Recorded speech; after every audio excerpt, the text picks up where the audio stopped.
Hello everyone, मैं हूं Aastha from Learno Hub, the free learning platform, जहां पर आप पढ़ सकते हैं science, mathematics and social studies, और वो भी एकदम free at learnohub.com।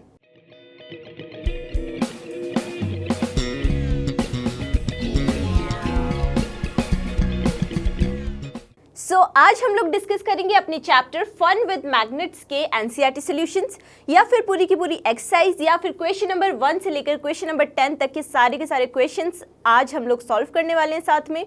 So I hope chapter तो आप लोग पढ़ चुके होंगे, है ना? तो आपको बहुत सारी इन्फॉर्मेशन होंगी चैप्टर के बारे में, जो चैप्टर में आने वाले टर्म्स हैं उनके बारे में थोड़ी नॉलेज होगी, है ना? तो चलिए अपनी कॉपी और पेन भी साथ में लेकर बैठिए और साथ ही साथ प्रैक्टिस करते हुए चलिए, जिससे कि आपके नोट्स भी प्रिपेयर हो पाएंगे एग्जाम के लिए, और आपको पता भी लग पाएगा कि आपकी एग्जाम्स की प्रिपरेशन कितनी हो चुकी है और कितनी और करना बाकी है।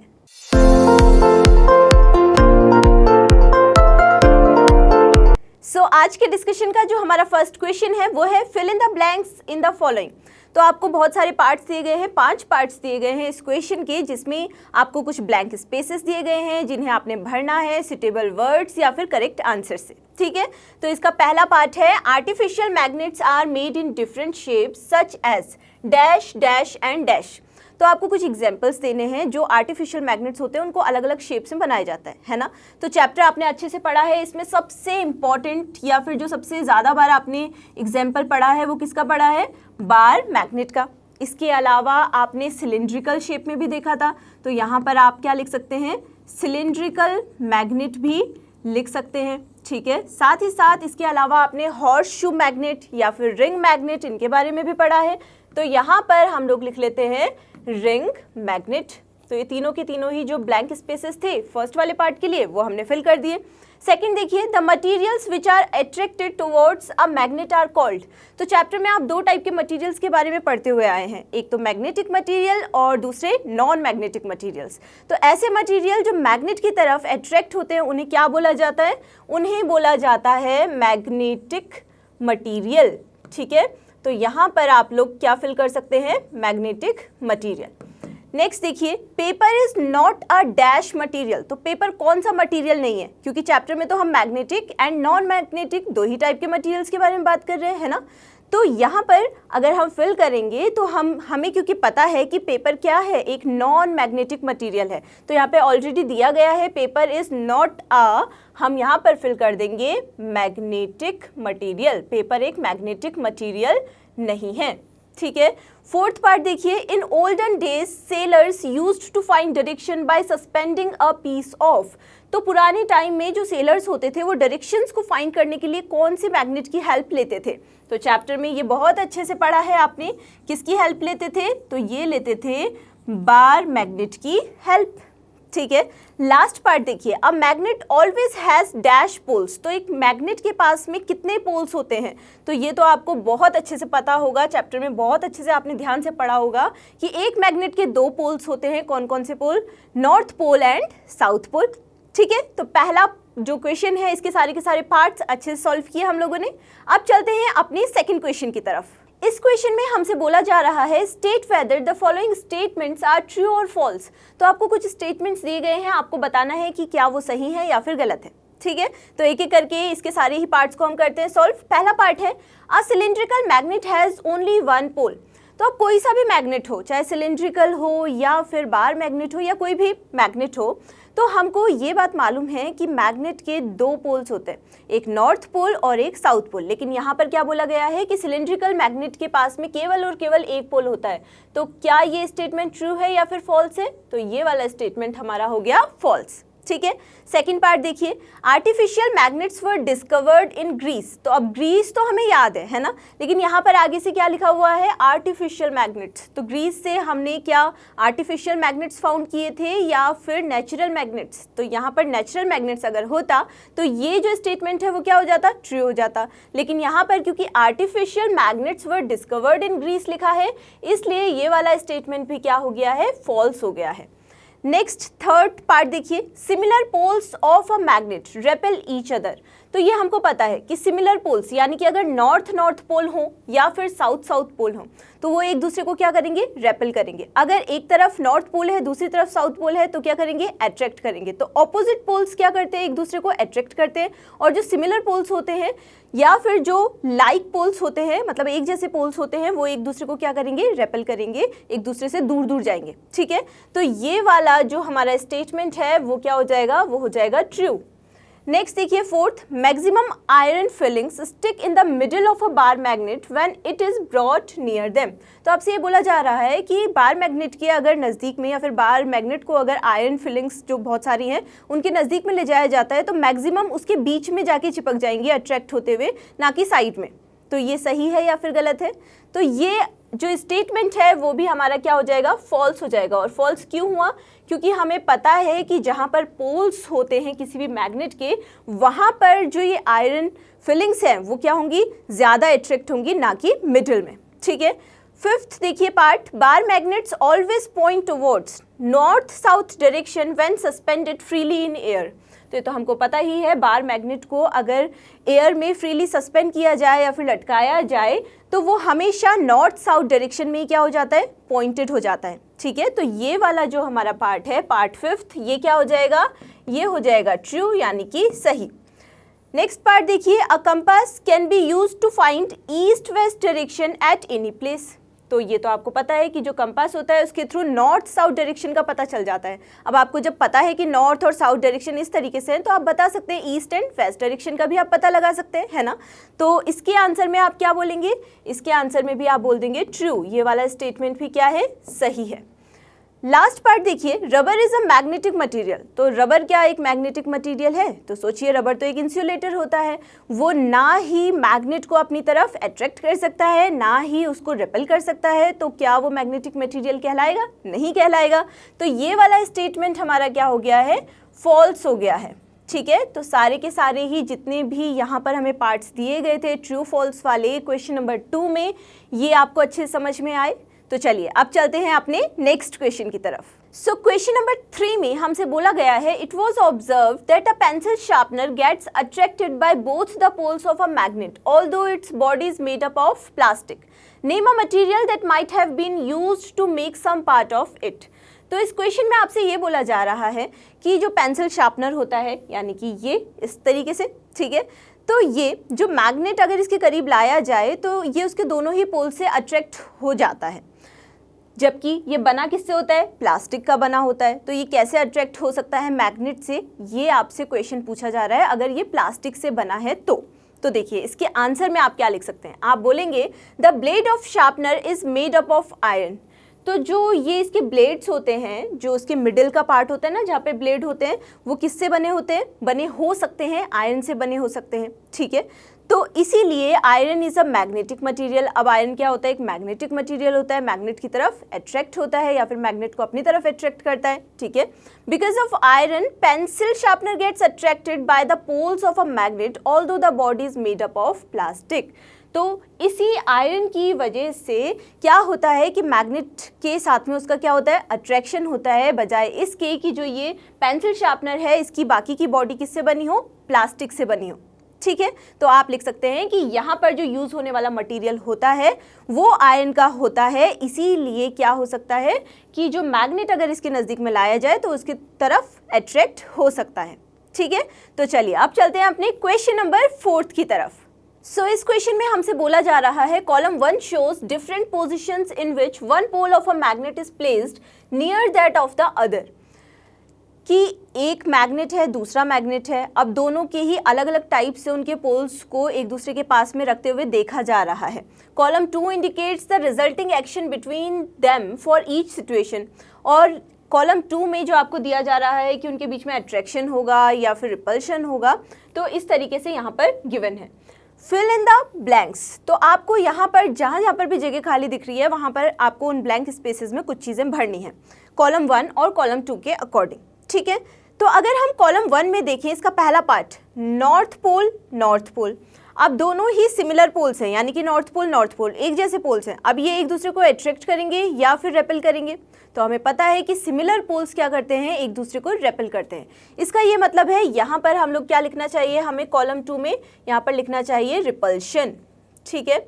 वैसे ही अब इसका सेकेंड पार्ट देखिए, यहाँ पर तो नॉर्थ पोल है, यहाँ पर कुछ नहीं लिखा गया है, यानी कि ये एक ब्लैंक स्पेस है, ठीक है। जबकि इधर साइड कॉलम 2 में हमें अट्रैक्शन दिया गया है, तो अब अट्रैक्शन किसके बीच में होगा, जो दो ऑपोजिट पोल्स होंगे उनके बीच में होगा। तो अगर एक पोल नॉर्थ है तो दूसरा पोल क्या हो जाएगा, साउथ पोल हो जाएगा, ठीक है। नेक्स्ट देखिए पार्ट 3, एक तरफ है साउथ एक तरफ है नॉर्थ पोल, तो ऑपोजिट पोल्स है, ठीक है। तो क्या होगा, ऑपोजिट पोल्स क्या करते हैं, एक दूसरे को अट्रैक्ट करते हैं, है ना। तो यहाँ पर भी क्या हो जाएगा, अट्रैक्शन हो जाएगा, ठीक है। फिर देखिए जो नेक्स्ट वाला लास्ट पार्ट है, इसमें यहाँ पर आपके पास में अंडरलाइन है, यहाँ पर आपको भरना है जो भी आपको सही सुटेबल वर्ड लगता है वो, ठीक है। कॉलम 2 में आपको दिया गया है यहाँ पर रिपल्शन, ठीक है। अब रिपल्शन कौन कौन से पोल्स के बीच में होगा, तो सिमिलर पोल्स के बीच में होगा। अगर एक तरफ साउथ पोल है तो दूसरी तरफ भी साउथ पोल ही होना चाहिए, तब जाके उन दोनों के बीच में क्या हो जाएगा, रिपल्शन हो जाएगा, या वो एक दूसरे को रिपेल करेंगे, ठीक है। तो ये वाला क्वेश्चन आया अच्छे समझ में। अब चलिए चलते हैं अपने क्वेश्चन नंबर 5 की तरफ। ये वाला क्वेश्चन हमारा बहुत ही इजी है, right in 2 properties of a magnet. तो आपको कोई भी 2 प्रॉपर्टीज लिखनी है मैग्नेट की। पूरे चैप्टर में आप बहुत ढेर सारी मैग्नेट की प्रॉपर्टीज पढ़ चुके हैं, है ना। तो हम जो 2 बेसिक प्रॉपर्टीज इसमें ले रहे हैं वो क्या क्या हैं, देखिए। मैग्नेट्स हैव 2 पोल्स, तो मैग्नेट के क्या होते हैं, 2 पोल्स होते हैं। कौन कौन से पोल्स होते हैं, north pole and south pole, ठीक है।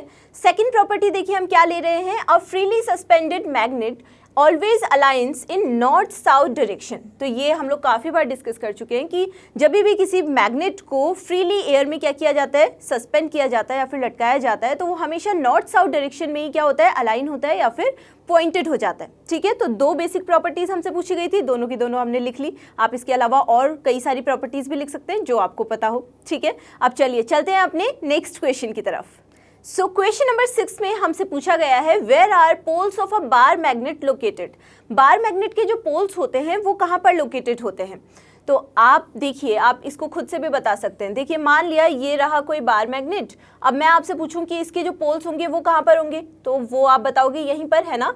यानी कि ये हो गया अगर मान लिया नॉर्थ पोल, तो ये वाला उसका क्या हो जाएगा, साउथ पोल हो जाएगा। तो आप इसमें लिख सकते हैं द पोल्स, यानी कि north and south poles of bar magnet are located at extreme ends of the bar magnet, है ना। तो ये एक्सट्रीम एंड्स पर ही होते हैं इसके नॉर्थ एंड साउथ पोल, ठीक है। तो चलिए अब सॉल्व करते हैं अपना क्वेश्चन नंबर 7। इस क्वेश्चन में आपसे बोला जा रहा है, a bar magnet has no markings to indicate its poles, how would you find out near which end is its north pole located. तो आपसे बोला जा रहा है कि जो बार मैग्नेट है उसमें कोई मार्किंग तो होती नहीं है कि ये इसका नॉर्थ पोल है, इसका साउथ पोल है, लेकिन फिर आप कैसे पता लगाएंगे कि उसका जो नॉर्थ पोल है वो कहाँ पर लोकेटेड है, ठीक है। तो देखिए अब इसको पहले तो थोड़ा सा समझ लेते हैं, वैसे ज़्यादा कुछ भी ऐसा समझने के लिए तो नहीं है, बहुत ही ईजी सा है ना। तो हम लोगों ने अगर मान लिया यहाँ पर जो बार मैग्नेट है उसको फ्रीली एयर में क्या किया, सस्पेंड किया। अब हमको पता है जब भी बार मैग्नेट को फ्रीली एयर में क्या किया जाता है, सस्पेंड किया जाता है, तो वो कौन सी डायरेक्शन में अलाइन हो जाता है या पॉइंटेड हो जाता है, तो नॉर्थ साउथ डायरेक्शन में ही पॉइंटेड हो जाता है। तो मान लिया ये रहा उसका नॉर्थ पोल और ये रहा उसका, तो इसमें आप लिख सकते हैं when we tie a bar magnet to a thread and suspends it freely. तो इस तरीके से जैसा मैंने आपको ये बताया, इसको थ्रेड मान लीजिए, it will always align itself in north south direction. तो ये हमेशा कौन सी डायरेक्शन में अलाइन होता है, नॉर्थ साउथ डायरेक्शन में ही अलाइन होता है। Therefore the end that points to the north direction will be considered at the north pole. तो वो वाला जो उसका एंड है जो कि नॉर्थ डायरेक्शन की तरफ को अलाइन होगा, नॉर्थ डायरेक्शन की तरफ को जाएगा, उसको हम क्या बोल देंगे, नॉर्थ पोल बोल देंगे।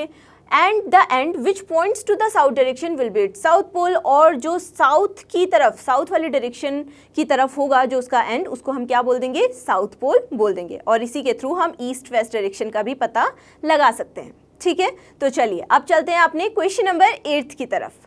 सो इस क्वेश्चन में आपसे बोला जा रहा है, you are given an iron strip, how will you make it into a magnet. एक आयरन स्ट्रिप अगर आपको दे दी जाए तो आप उसको मैग्नेट में कैसे कन्वर्ट कर सकते हैं। तो जो ये मेथड होती है जिससे आप आयरन स्ट्रिप को मैग्नेट में कन्वर्ट कर सकते हैं, उसको बोला जाता है टच एंड स्ट्रोक मैथड। ठीक है, तो आप लिख सकते हैं touch and stroke method is used to make an iron strip into a magnet. इसकी एक प्रोसेस होती है छोटी सी, उसको समझ लेते हैं और साथ ही साथ नोटबुक में नोट भी कर लेते हैं। देखिए, सबसे पहले आपको क्या लेना है, एक rectangular piece of iron bar लेना है एंड अ बार मैग्नेट।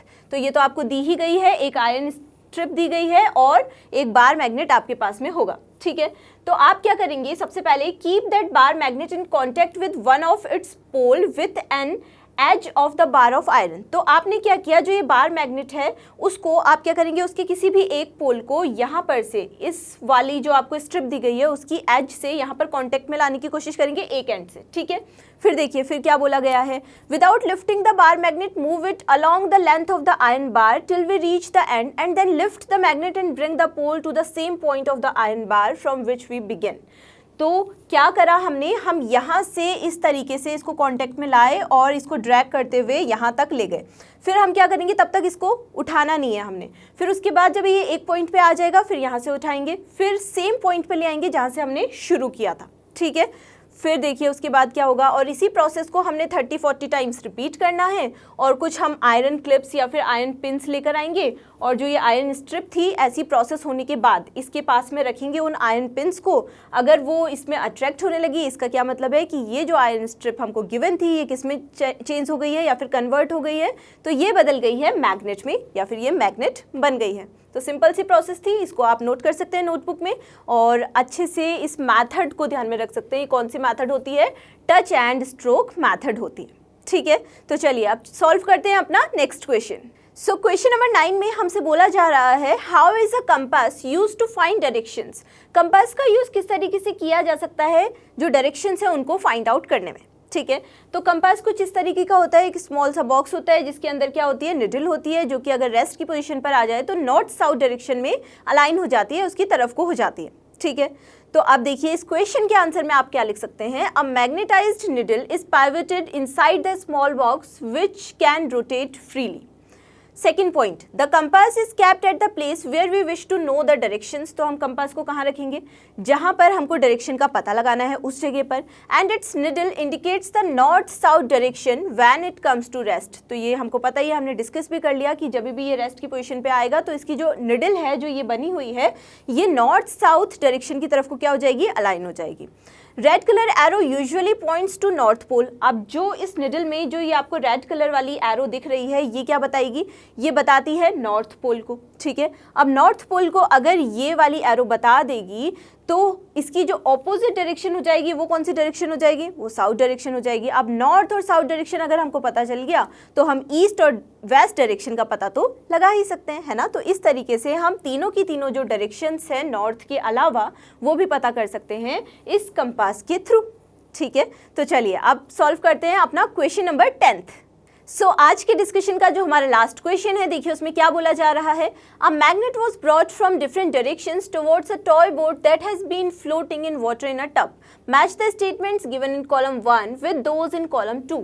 तो एक मैग्नेट को एक टॉय बोट के नज़दीक में लाया जा रहा है। ठीक है, आपको कॉलम 1 और कॉलम 2 में दो स्टेटमेंट्स दिए गए हैं अलग अलग तरीके से। आपने मैच करना है कि कौन कौन से स्टेटमेंट्स किसके तरफ मैच हो रहे हैं, किसके साथ में मैच हो रहे हैं। और यहाँ पर आपको यूज़ करना है इस चैप्टर में जितनी भी आपने इन्फॉर्मेशन जितनी भी गैदर की है या फिर नॉलेज जितनी भी आपको मिली है उसके थ्रू आपको सोच समझ के इनको मैच करना है। ठीक है, तो देखिए कॉलम 1 में आपसे क्या बोला गया है, boat gets attracted towards the magnet. Boat magnet की तरफ अट्रैक्ट होती है। तो शुरुआत के 3 स्टेटमेंट्स आप पढ़ेंगे तो आपको लग ही जाएगा कि इससे मिलते जुलते तो नहीं है, लेकिन लास्ट के 2 स्टेटमेंट्स पढ़िए। Boat is made of magnetic material, next है boat is made up of non magnetic material. तो अब बताइए जो भी मटेरियल जो भी ऑब्जेक्ट किसकी तरफ अट्रैक्ट होते हैं, मैग्नेट की तरफ अट्रैक्ट होते हैं, उन्हें हम क्या बोलते हैं, मैग्नेटिक मटेरियल्स बोलते हैं। अब अगर बोट मैग्नेट के टुवर्ड्स अट्रैक्ट हो रही है इसका मतलब क्या है कि वो भी क्या है, एक मैग्नेटिक मटेरियल है। इसलिए जो पहले वाला जो इसका पार्ट है कॉलम 1 में, वो इसके 1 2 3 फोर्थ पार्ट के साथ में क्या कर रहा है, मैच कर रहा है। सेकंड देखिए, boat is not affected by the magnet. अगर बोट उस मैग्नेट से अफेक्ट ही नहीं हो रही है, मैग्नेट को उसके नज़दीक में लाया जा रहा है लेकिन बोट पे कोई फर्क नहीं पड़ रहा है, तो इसका क्या मतलब है कि अब बोट को क्या होना चाहिए, तो अब बोट को होना चाहिए नॉन मैग्नेटिक मटीरियल, ठीक है, क्योंकि वो मैग्नेट से अफेक्ट ही नहीं हो रही है इसीलिए, ठीक है।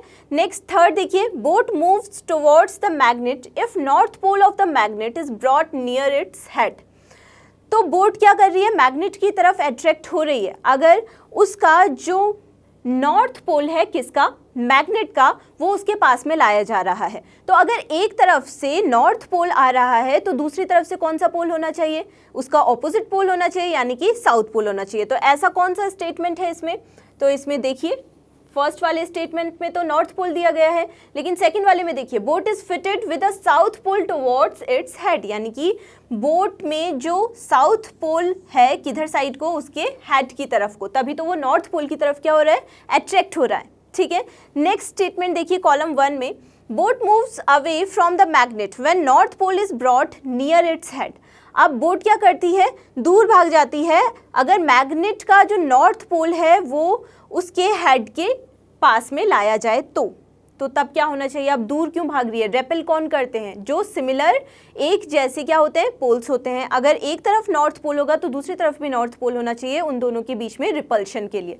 तो इसका ये मतलब है कि जो इसका पहले वाला स्टेटमेंट है कॉलम 2 में, यानी कि ये वाला, boat is fitted with a magnet with north pole towards its head, तो जो बोट है उसका जो हेड है वहां पर भी कौन सा पोल है, नॉर्थ पोल ही है, और वो दोनों एक दूसरे को क्या कर ले रहे हैं, रेपेल कर रहे हैं, ठीक है। लास्ट जो हमारे पास में बचा है कॉलम 1 में statement, boat floats without changing its direction, तो बिना अपनी डायरेक्शन चेंज किए हुए बोट फ्लोट हो रही है। इसका ये मतलब है कि boat has a small magnet fixed along its length, ठीक है। तो ये सारे के सारे मैच हमने कर लिए हैं, लेकिन क्योंकि यहाँ पर बहुत सारी आपको समझ में नहीं आ रहा होगा इसलिए हम इसको नंबर दे देते हैं 1 2 3, और ये वाले को हम 4th नंबर देते हैं और लास्ट वाले को हम 5th नंबर देते हैं। वैसे ही यहाँ पर हम लोग लिख लेते हैं A B C D और लास्ट वाले को हम E नंबर देते हैं। अब जल्दी से इनको मैच कर लेते हैं। तो देखिए सबसे पहले वाला जो हमारे पास में पार्ट है हम लोग यहाँ पर इसको लिख लेते हैं छोटा छोटा, ठीक है, तो हमें समझने के लिए है। जो 1 वाला हमारा पार्ट है या फिर कॉलम 1 में है वो किसके साथ में मैच कर रहा है, वो मैच कर रहा है इसके पार्ट डी के साथ में, ठीक है। फिर सेकंड वाला जो अपना नंबर है वो किसके साथ में मैच कर रहा है, तो सेकंड वाला मैच कर रहा है हमारा ये वाले पार्ट के साथ में, यानी कि ई पार्ट के साथ में। फिर देखिए जो थर्ड वाला हमारा नंबर है वो किसके साथ में मैच कर रहा है, तो जल्दी से अपनी नोटबुक में लिखिए, देखिए आपका रिवीजन भी हो रहा है इससे। तो थर्ड वाला है बी के साथ में मैच, ठीक है। वैसे ही अगर हम 4th पार्ट को लें और 5th पार्ट को लें तो ये किस किस के साथ में मैच हो रहे हैं, तो 4th वाला जो हमारा पार्ट है वो तो किसके साथ में मैच हो रहा है, ए के साथ में, और जो हमारा 5th वाला पार्ट है वो किसके साथ में मैच हो रहा है, तो वो हो रहा है सी के साथ में मैच, ठीक है। तो सारे के सारे क्वेश्चंस कर लिए अच्छे से। आई होप कि आप लोगों को समझ में आए होंगे, साथ ही साथ आप लोगों ने इसके नोट्स भी प्रिपेयर किए होंगे। अब हम लोग मिलेंगे अपने नेक्स्ट डिस्कशन में, जिसमें हम कुछ और क्वेश्चंस सॉल्व करेंगे, कुछ और चैप्टर्स के क्वेश्चंस के भी अच्छे से नोट्स बनाएंगे। तब तक आप खूब सारी पढ़ाई करते रहिए, अपने नोट्स प्रिपेयर करते रहिए एंड कीप प्रैक्टिसिंग, और हमारे साथ बने रहिए, क्योंकि ये तो आप जानती ही हैं कि लर्न हाउ फ्री है लेकिन बेस्ट है।